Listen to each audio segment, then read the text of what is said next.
spirit of love.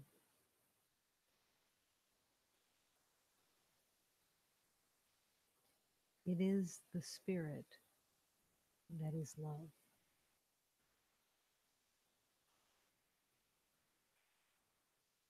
In that awareness,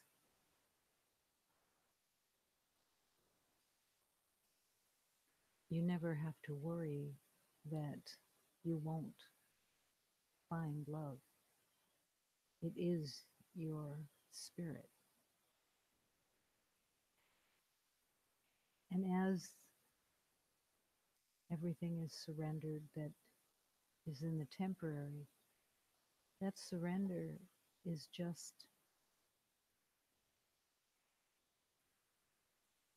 the acknowledgement and the acceptance that what is temporary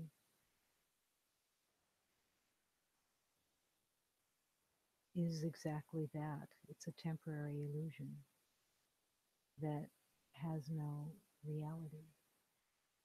So when you want to meet that divine spirit that you truly are, your spirit of love is waiting to be met. It's a place of awareness, that's all. Because your true nature, your true beauty, everything is the perfection of God's light. You don't have to earn love by even being a good spiritual student.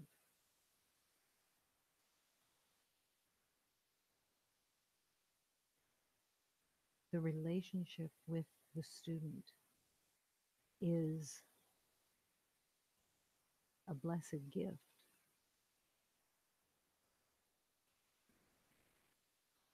but it has no rules from the world. The spiritual student is only here to remember the truth of love and just to let go of everything that's temporary and just rest and keep welcoming the spirit. Keep listening. The spirit of love that is within you is the spirit of God. That is the voice you want to listen to. The purity of always offering love.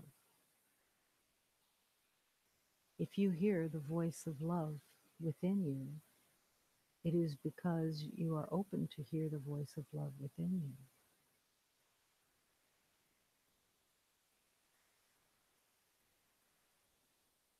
As you rest in love, you discover more and more love, and everything else just begins to melt away.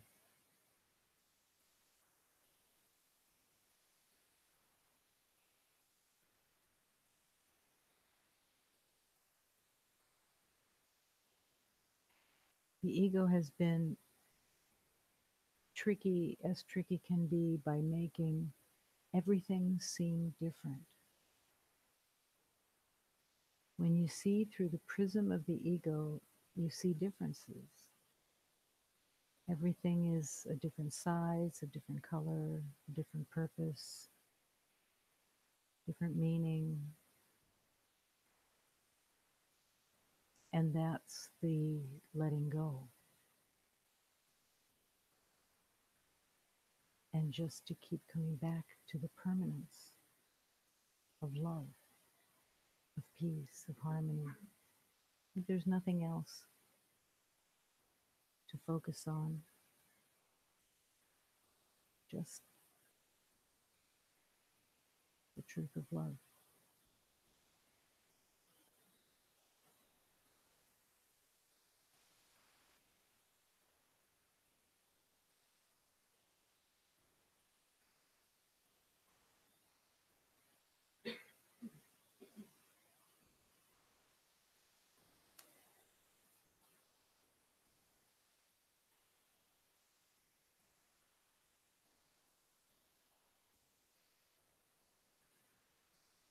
fever of love. Here I want to consecrate. With the angels of heaven, forever I must love. The fever of love we do consecrate and give love and worth to every beloved, forever loving each other as one. Let us all unite with all divine beings in the heart and in our minds. Coming home to the heart, we arrive with humility and forgiveness. We open the doors to the altar of God, and we simply pay attention, no longer willing to be caught by the personal. We extend our hearts. My Divine Mother and Father, please help me as I struggle to be a child of yours, of love and perfection. Turn, turn, turn, and you will find with the Blessed Mother that you are always in her arms. O my Queen Mother, I ask you for your blessing to have love in my heart as I walk on this earth. I am ready to never fall down again, and in the light of true vision, you will show me the way.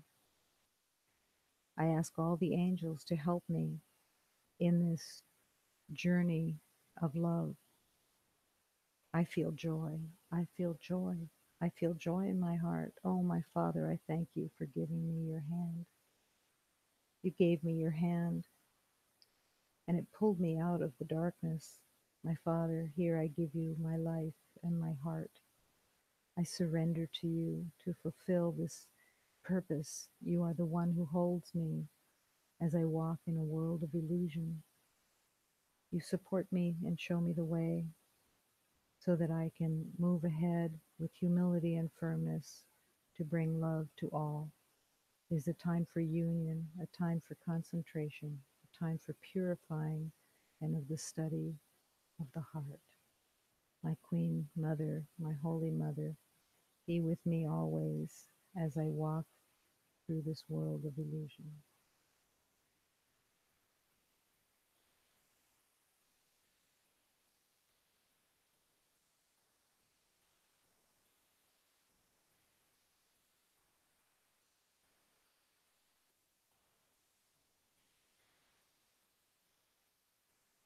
I saw the fever of love. Fever of love is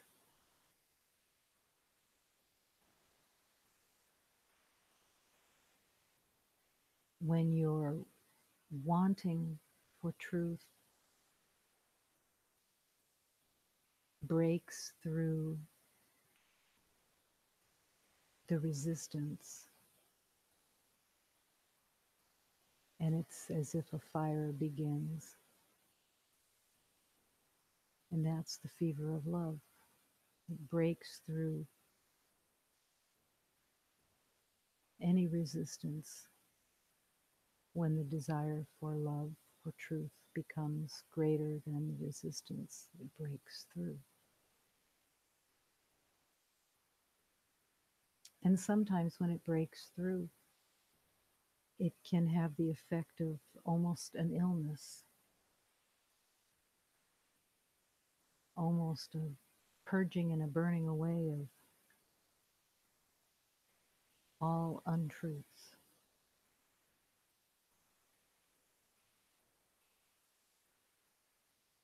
It's a fever of love that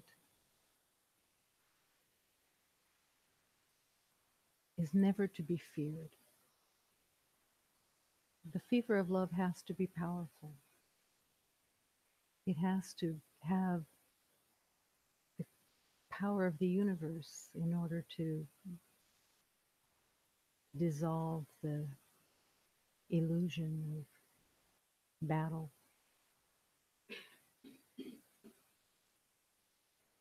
It's so strong that you can't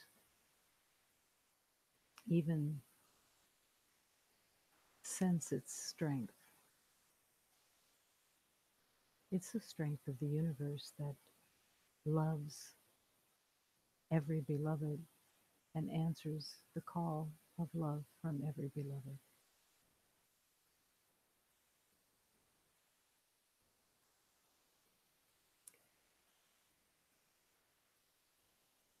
My master, my king, I was dead and now I am alive. I was in tears and now I am laughing. The power of love swept over my spirit and now I am that eternal power. My eyes are content, my soul is fulfilled, my heart is roaring, my face glows like Venus. And the master said, but you are not mad with love. You don't belong in this house. I went and became mad and put chains around my neck. And then he said, but you are not drunk with love. You don't belong at this gathering. I went and became drunk and rolled on the floor with joy. And he said, you are a worldly person. You have so many clever questions. And I went and became a fool, babbling at every street corner. He said, now you are a candle, and everyone in the gathering has turned toward you. No, I don't belong here. I am not a candle. I'm a wisp of smoke. And he said, you can fly. Why should I give you feathers and wings? For your feathers and wings, I would clip my own and crawl upon the ground. O famous moon, shine on me. A ray of your light will turn my world into a rose garden. Now I will move in silence like a chess piece, watching as my whole life revolves around the position of my master.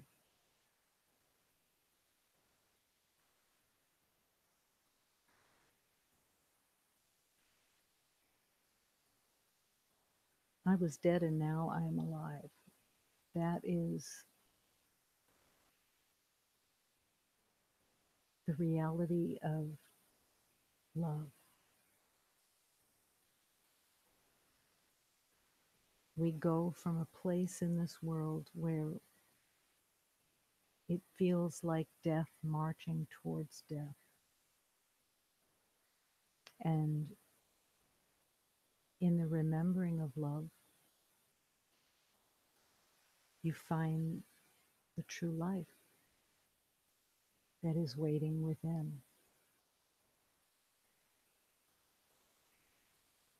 I was in tears and now I am laughing. All the tears from the past, you throw them all into the bonfire of love and come out laughing. There is no greater joy and laughter than the realization and the declaration that thank God I wasn't right. Thank God I was mistaken. And that becomes the laughter.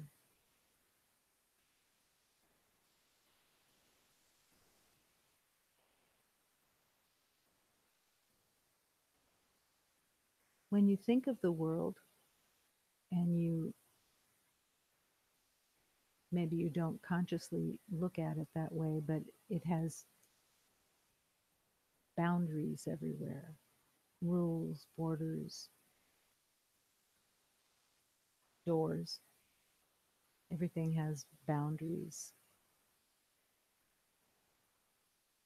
And the spirit, the spirit that you are, cannot abide in, can't be confined to those boundaries. That's why there's so often a irritation or disturbance within, and you can't actually tell what it's from. But everywhere there's rules and boundaries that are all man made, that are all made out of fear. And then you have to counter those boundaries with your own boundaries, because you can't have somebody else setting your boundaries. You have to set your boundaries, or that's what the world agrees on. So you make boundaries that are on your page, but all the boundaries, they are truly, they're, they don't have any reason, any truth to them. It's like the boundary of the body. The boundary of the body was made so that you would believe that you were separate. You have evidence. I'm here, you're there, we're separate. So it keeps affirming all that separation with every boundary of every element. And the spirit is wanting and really living in untethered and boundaryless as a being. You have all the awareness of the divine locked under the belief of being separate.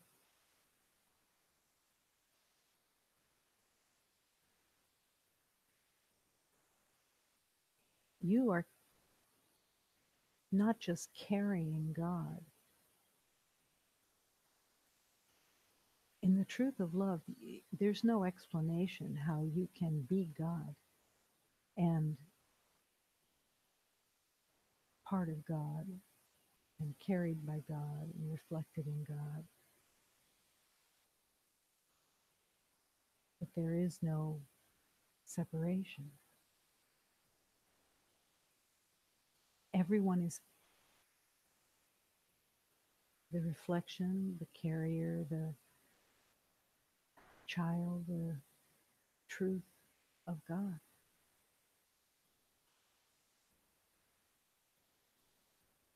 And the beauty of remembering who everyone is and coming home to the oneness is that you are serving the reality of love. You are serving the truth of creation.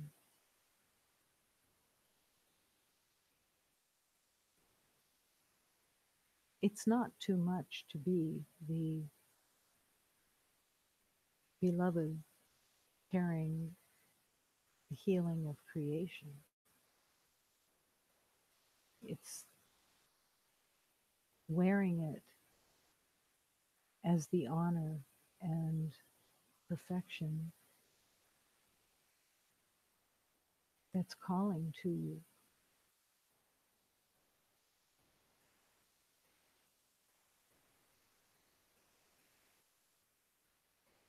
There are so many hymns and teachings about the Savior in so many different ways. The Savior is within you.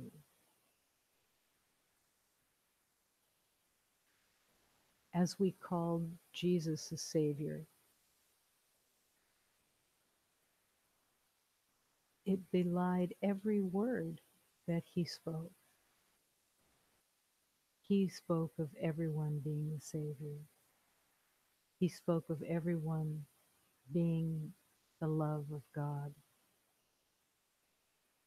And he demonstrated it in every moment. So we still accept.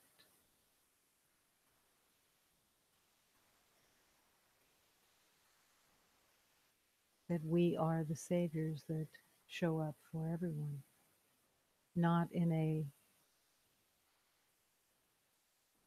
expanded place.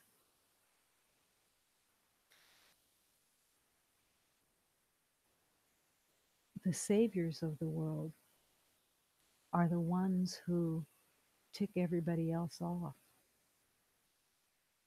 The saviors of the world are the ones that keep you up at night worrying. They are the saviors of the world because they symbolize our greatest fears. And as we learn to extend our love and open and embrace them,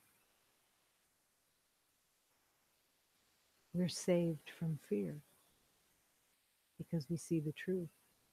And the Savior that brought it is more than likely the place of most battle for you. They become the greatest saviors because they take us to the deepest untruths within us.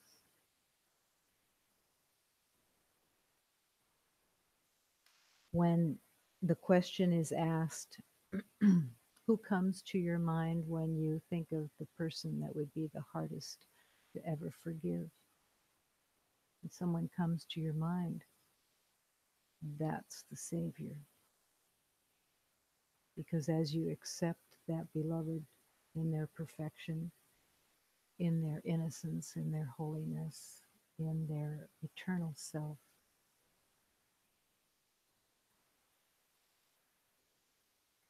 healing comes to you. You are freed through their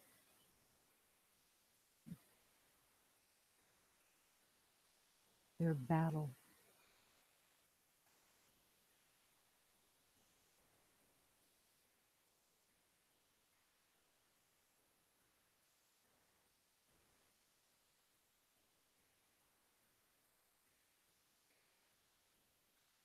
I bet that everyone believed when we were younger that if you went to church or you went to synagogue or you went to temple, that the mere act of doing that should give you points. Or like if you gave a contribution, that should give you points. It wasn't really thought through very well, but there was the belief that you had to pay, that you had to prove your worth.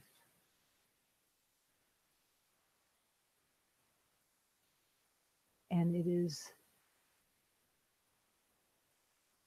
as far from the truth as it could possibly be. You can't do anything that changes the truth of your divineness. You really can't do anything. You can't think anything, you can't do anything, but no one else can either. Nothing changes the truth of love. It's the only thing that actually exists.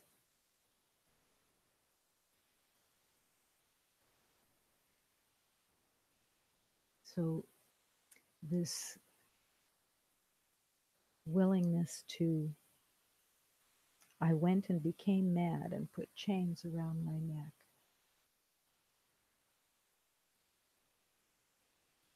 The spiritual journey is